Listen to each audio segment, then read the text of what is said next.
So due to audio issues when I recorded my video and it not picking up the sound, I'm going to have to make this a voiceover video. So apologies because I don't have a nice deep sexy voice, but it will have to do because I don't want to waste all the footage I had. The purpose of today was going to be to go through the hibernation process of my various ant colonies. I've had them indoors now since around March time, so I'm looking to move them outside so they're cooler and so they can properly hibernate.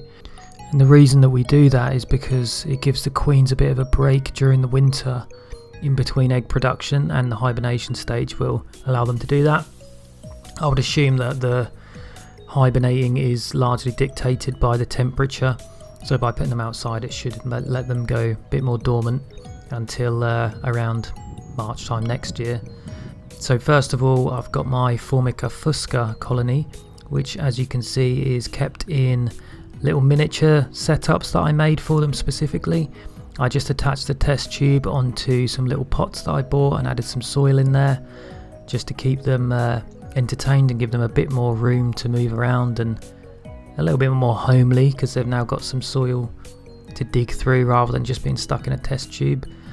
The Formica fusca queens have stopped laying, as I explained in a previous video, and I did look into this because I was a bit concerned that they weren't really producing eggs anymore, but apparently that is quite common when they're heading into the time of year when they need to hibernate. They will slow down production and stop it entirely eventually. So I'm hoping that when they come out next year they'll get in full force and start producing a bigger colony, because they're quite small at the moment considering I've had them a year. There's only like 20 ants to the colony and these things should get massive. I don't know how well they do in captivity, to be honest, because they are primarily found in forests. That's where I got these queens from. They're everywhere over here in the UK.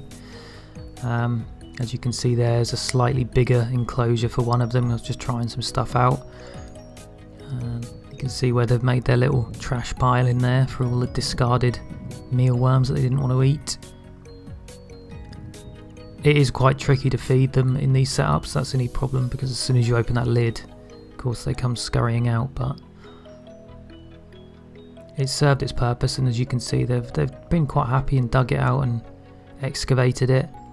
This one in particular I just used garden soil, and from the looks of it it worked a lot better than some of the other ones that I used. I think I put more sort of cocoa fibre and some sand and stuff in the other ones, but this one definitely worked better. And here we've got the two Lasius flavus queens that I put together and combined them with this connecting hub just to see if they would merge colonies, but as you can see they've just kind of stayed in their own test tubes. Good job I didn't wait around, because it's been about 3 weeks and they still haven't joined up. But they haven't killed each other, so every cloud. And these ones I believe are Lasius niger queens. They've all survived fine. Test tubes are getting a bit dirty, which is annoying. I can't really do much about that. I just hope that it will stay okay. And there's the remaining Lasius flavus queens. As you can see, they're a lot more red obviously than the Lasius niger queens. And those are the 3 colonies I've got. Nothing too amazing. I really wanted some Formica rubra, but I wasn't able to find any queens this year. And I don't really like buying them online. I know you can, but there's something more rewarding about raising them yourself, like finding them yourself and catching them and raising them. Sounds silly, but I don't know. I just think it's better. The reason I've got so many, I'm not going to raise all of these colonies. I do use the GAN project. If you Google that, you can find it. It's a project where it kind of links together colony and ant keepers in local areas, so you can trade or buy ants from people in the area with similar interests. You can see they're a lot smaller, the Lasius flavus. I know these are just nanitics, I think. I would assume they would still be nanitics from the first sort of hatchlings. They've all been quite successful though. As you can see, the ants are kind of picking at the cotton at the end there, and I think that is when they're trying to forage to find more food, so they are clearly hungry. This is my main Lasius niger colony. I think I've had it about 1.5 years maybe, and it's really exploded this year. Not as much as it maybe could have. They've been doing really well. There must be, I don't know, maybe like 500 ants in there, I guess. But I'll block all the exits on this and pop them in a box ready for hibernation.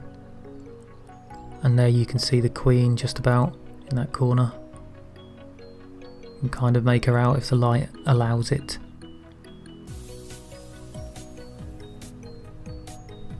But I expect next year this colony will probably really take off. And there you go, that was me just showing how the ants are desperate to get out and get some munch. So hungry.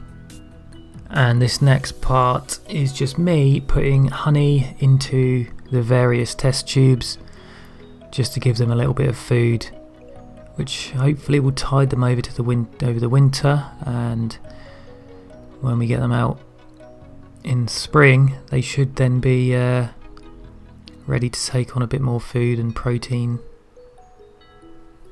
And then here we can see the guys all gathering around and having a little drink of the honey I put in there. That's a lot of honey though. Hopefully none of them got stuck. Yeah, they're loving that. Look at that one, even the queen's getting involved. All gathering around like a little family at a dinner table.